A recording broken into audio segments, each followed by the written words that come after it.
as the story is essentially a will they or won't they between Hana Ogi and Lloyd Groover. Don't worry, they will, because Marlon Brando made sure of it apparently. It's also about the obstacles put in their way, like the law that says you can't bring a Japanese wife back home to America, which is a pretty bananas law. So the base had rules against being with the local population because of that. Now, just in case you're wondering, like, what does it matter? They can just stay in Japan or something like that. If they get ordered to return to the States, they have to leave their wife behind. The United States doesn't recognize them as their wife.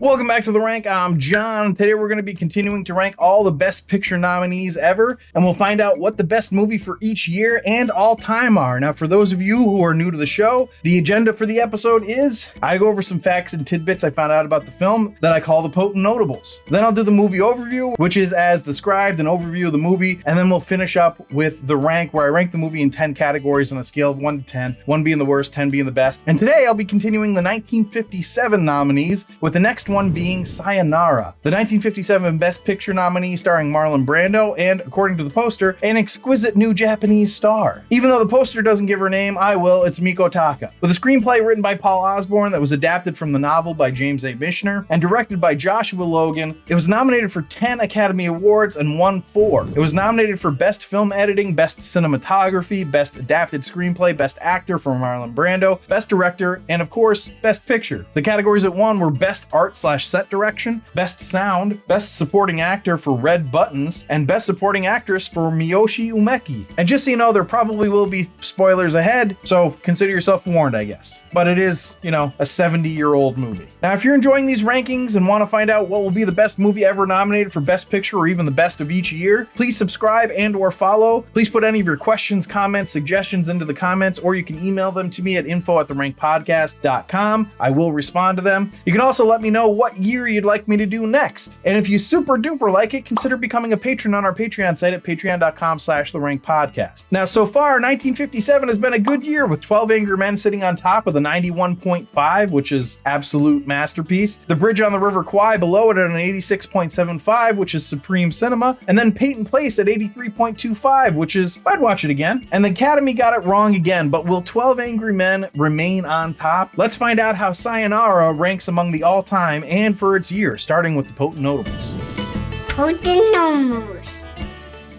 Now, as always, we start the Potent Notables with the box office info. According to IMDb, Sayonara grossed a worldwide total of $26.3 million. I couldn't find the budget amount, but Google's AI said it was $7 million. Then when I checked its source, which was Wikipedia, by the way, nothing in the article on Wikipedia said that, so I'm not sure where that came from. Okay, so I have to start the non-box office stuff with this one, because, of course, Audrey Hepburn was offered the role of a Japanese bride opposite Marlon Brando, but turned it down. She explained that she, quote, couldn't possibly play an Oriental. No one would believe me. They'd laugh. It's a lovely script. However, I know what I can and can't do.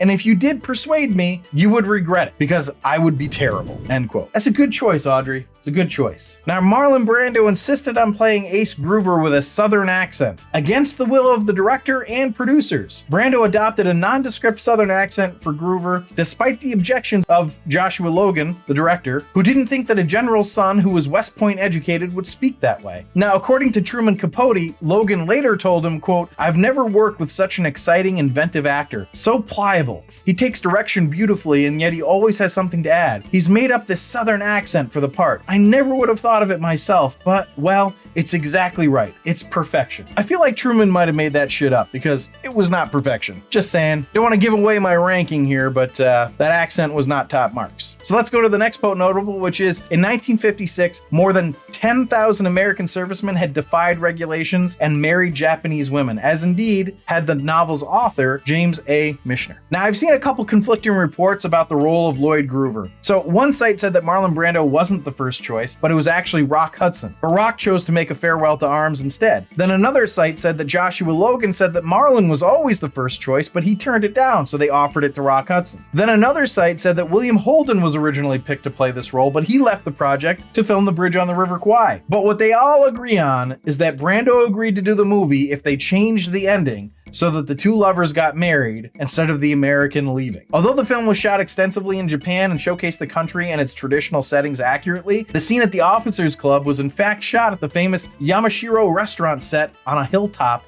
in Los Angeles. Now on to some of the actors that were in the movie here. Miyoshi Umeki's Academy Award win for Best Supporting Actress made her the first Asian actor to win an Oscar, and Red Buttons' Best Supporting Actor Oscar win over Sasui Hayakawa was the only one of 8 categories that Best Picture Oscar winner The Bridge on the River Kwai lost at the Academy Awards. So I just think that's kind of interesting. It got the first Asian award, and then it beat out the only other Asian nominated. And lastly, the final potent notable is about the title song. Logan had originally planned a musical version of Mishner's novel on which the film was based. Songwriter Irving Berlin had written a title song for the planned show. When the stage project fell through and Logan was able to direct the film version instead, he asked Berlin if he could use the title song Berlin had written. Berlin was known as an astute businessman in regard to his work, but figuring that he was unlikely to find another place for the song and that the song was connected to Mishner's story, he agreed to the use of the song and charged the filmmakers nothing. So there you go. Those are all the potent notables. Let's go to the movie overview. So right away when I started the movie, I felt like I was watching a stereotype of what Americans expected of Asian culture. We get lettering that's meant to evoke Japan and some crazy music to start that's a mix of Italian opera and I don't even know, like what a white man thinks Japanese people listen to maybe. Just some real wild stuff in the beginning. And the craziness would continue with Airman Kelly's proposed marriage to a Japanese woman. Lloyd is petitioned to convince Kelly to give up the marriage because he apparently looks up to him. So Lloyd tries to convince Kelly not to marry her through racism, which was neat. Also, Marlon Brando decided to use a crazy southern accent, which was incredibly distracting. I was honestly not expecting to dislike Marlon Brando's character going into this, but Lloyd is pretty damn unlikable in the beginning. Though I do wonder what people thought of him when they watched it in 1957. It's basically a movie about bigotry and starting to overcome it. The idea of being interested in each other's culture as opposed to having the best one. Occupying a country, I know it wasn't exactly occupying it, but kind of, will certainly spread cultures. So we follow Major Lloyd Groover around. This is a man who went to West Point as if it was predestined because his father is a 4-star general. He grew up on different military bases, moving around a lot, and yet somehow still ended up with a dumb southern accent. Now, before you get up in arms, Southerners, I'm not saying that southern accents are dumb. Yes, that's exactly what he's saying. I'm saying that his accent was dumb. He keeps up his friendship with Airman Kelly and ends up being best man for him at their wedding.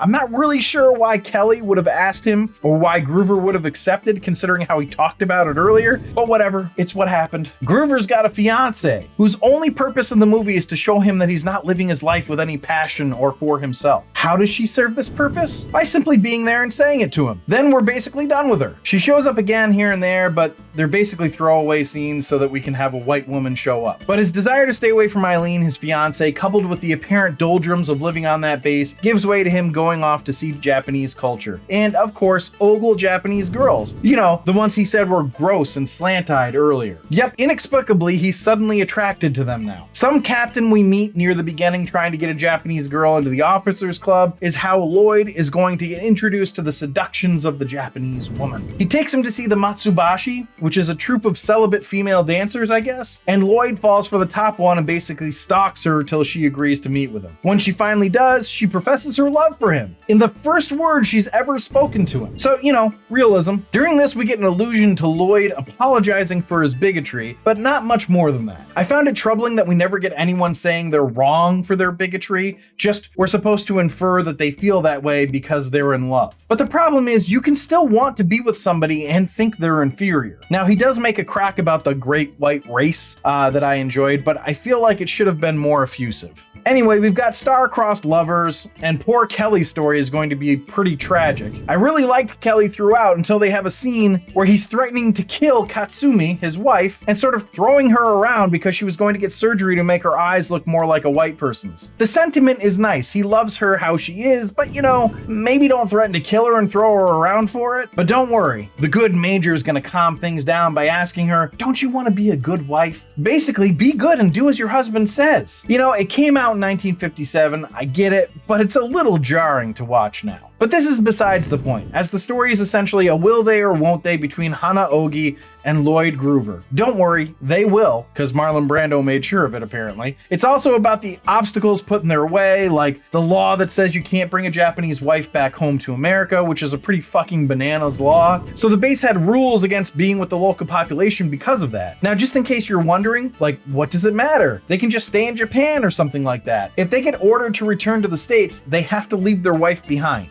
The United States doesn't recognize them as their wife. It's fucked up. Or in Kelly's case, their pregnant wife. Super fucked up. I know I've been kind of all over the place with this one, but it was both frustrating to watch and endearing at times. I was distracted by weird acting choices, but also the story was strong enough that I was able to overcome it. I enjoyed the immersion into another culture, but also got fairly bored by it. To me, it's kind of a mixed bag. Also, Ricardo Montalban playing Japanese is just, well, it's not good. But let's go to the rank and see how it did. A rank.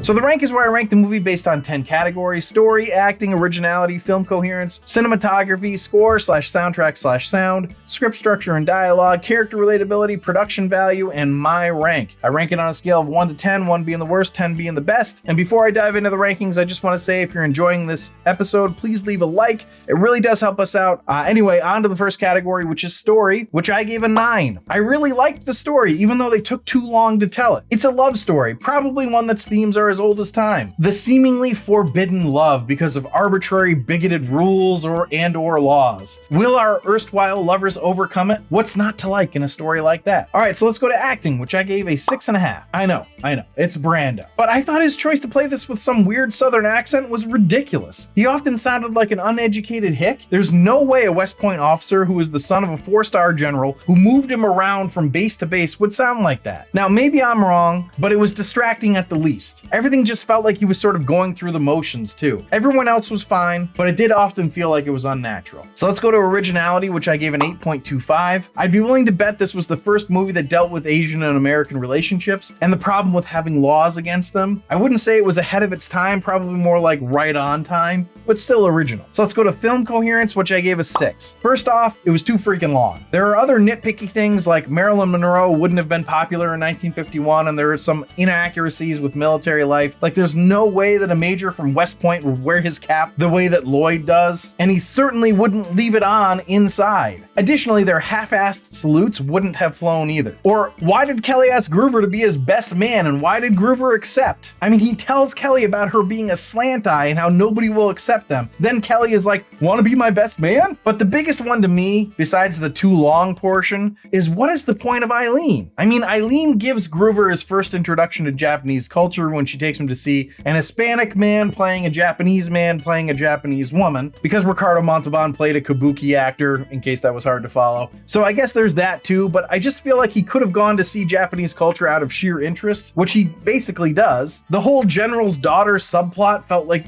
really superfluous to me. So let's go to the next category, which is cinematography, which I gave an 8. I thought it was good, but it could have been a lot better. They wanted to showcase the beauty of Japan, but they didn't really show it very well. I found that to be kind of disappointing, but it's minor and it wasn't ugly. I just felt like it could have been a bit better. So let's go to score/soundtrack/sound. I gave that a 7.5. When it started, I thought I was going to be giving this a really low score, but it turned me around by the end. Still not great, but not bad. Script structure and dialogue, I gave an 8. I have to say that I thought the dialogue was actually really natural and felt real. I thought the writing was solid, but the structure leaves a lot to be desired. Seems like the writer needed an editor. Or the director did. I don't know, but I'm gonna blame the writer. So let's go to character relatability, which I gave a 7.5. Well, I certainly cannot relate to saying you love someone that you haven't ever spoken to. I get the romance of it, but that's just ridiculous. I also can't relate to throwing your wife around because you don't want her to do something. It was good for the most part, the relatability, but these things were glaring for me. Also, Lloyd just always seemed sort of lazy to me, which made it hard for me to believe that Hana Ogi would actually like, I don't know, maybe it's just me. Anyway, let's go to production value, which I gave a 9.75. I believed I was in Japan, so kudos for that. I mean, they were. I thought the set pieces were cool and they felt authentic. I was fooled by the Hilltop Restaurant Los Angeles thing, the Officers Club. So production value really makes a difference with these Best Picture nominees. All right, so let's go to my rank. I gave it a 6.5. It was fine. Way too long. There's definitely a lot of misogyny in it. Like, don't you want to be a good wife? I mean, Jesus. Still though, it's of the time that it was filmed and I liked the introduction introduction to Japanese culture. So altogether, that puts Sayonara at a 77, which makes it I'd watch it again. Puts it just below Ray and just below Miracle on 34th Street, and makes it 4th of the 4 movies I've ranked for 1957 so far. Only 1 left to go. So thanks for listening and or watching. If you'd like to see a list of my updated Best Picture Series rankings, you can do that on my website at therankpodcast.com. Remember to subscribe, review, and comment, and please consider supporting us on our Patreon site at patreon.com/therankpodcast, where you get access to all of our archived episodes. And remember, if you liked this episode, please leave a like down below. It really does help us out. But for now, normally I'd put a goodbye pun here, but the movie is literally goodbye. Sayonara.